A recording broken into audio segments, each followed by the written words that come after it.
The recent Mortal Kombat trailer was filled with hidden details and Easter eggs you might have missed the first time around. So let's dive deep into all the things you might have missed in the recent Mortal Kombat trailer. Number 9. Limey's backstory. The first scene in this trailer opens up with what might be a new stage in Outworld. We also get a voice line from Liu Kang that says, Umgadi are warrior priestesses, selected from the firstborn daughters of Outworld.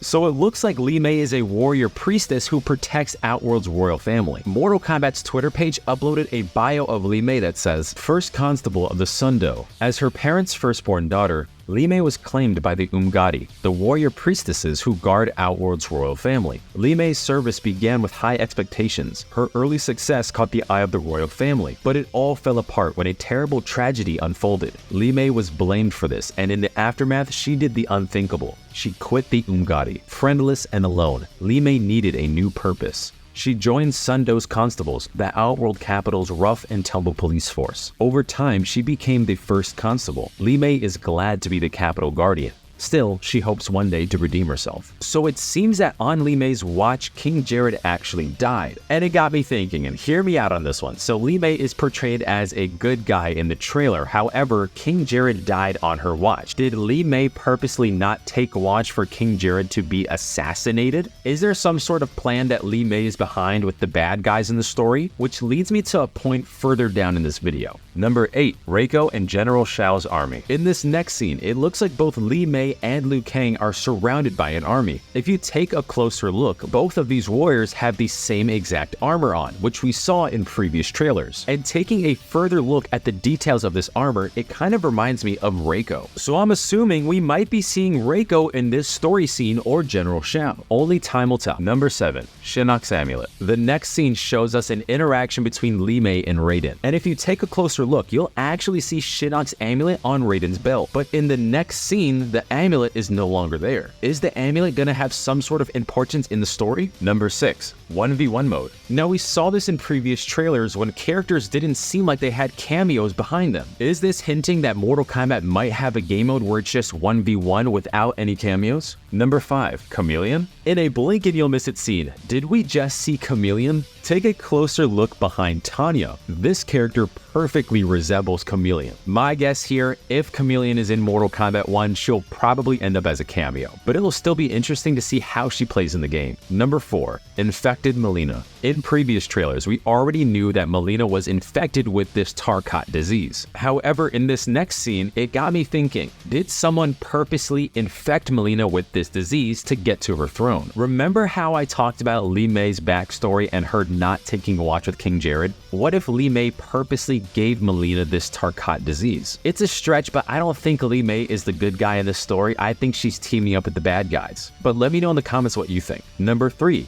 Kombat Disease. And tying it into Mileena being infected, we get to hear more about this Kombat disease. And by the way, I'm a huge fan of this new concept of Tarkatans and the Kombat disease. So it seems, and I might be wrong on this, so correct me if I'm wrong, but it seems that all of these people are infected with a disease called Tarkat. And this disease might be incurable and causes a lot of deformities, and they just label those people as Tarkatans. I love it. I think this is such a creative way to introduce Tarkatans into Mortal Kombat. If there's any backstory in Mortal Kombat 1 that I love the most, it is Baraka and the Tarkatans. Mortal Kombat's Twitter page also posted a biography for Baraka, defender of the Tarkatans. Baraka was once a respected Outworld merchant, but that life ended in an instant when he contracted the dreaded Tarkat plague. Incurable, contagious, and the cause of severe physical deformities, Tarkat turned Baraka into a monster. He was cast out and doomed to live out his days in a colony of similarly afflicted Outworlders.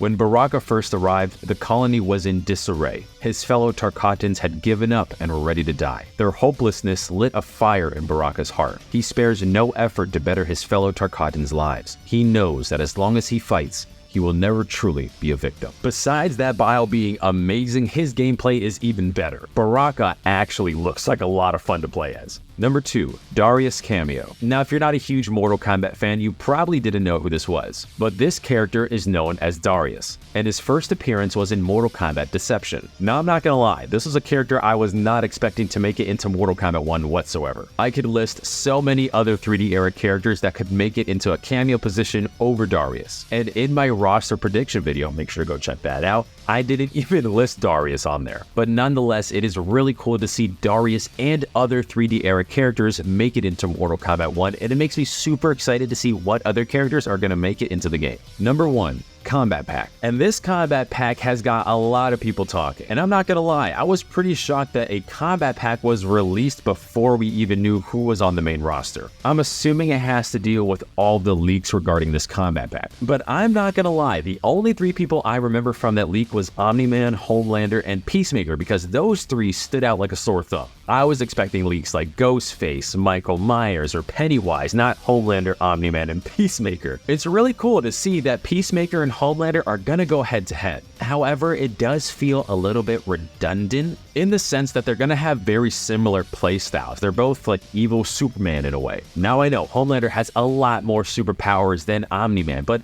it just feels a little bit redundant having 2 superheroes like that who are very similar in the game together. But for people who are fans of the whole Omni-Man and Homelander debate, by the way, Omni-Man is definitely going to win that. But for those people, it's going to be fun playing as those characters in Mortal Kombat. What I'm going to say next is even crazier. A lot of people are going to be really mad and upset, but I haven't watched Peacemaker. I only watched a couple episodes of The Boys and only a couple episodes of Invincible. I am so sorry. I said it. There we go. Go ahead in the comments. I could feel it. I can feel it now. Everyone's typing like crazy. But yeah, I didn't really watch that many episodes of The Boys or Invincible or even Peacemaker, if that's even the title of the freaking show. But for Peacemaker, I don't know. I'm not feeling it. I felt like another guest character should have taken his place, or another Mortal Kombat character should have taken his place. We have 3 guest characters and 3 Mortal Kombat characters, and whew, that Ermac design, man.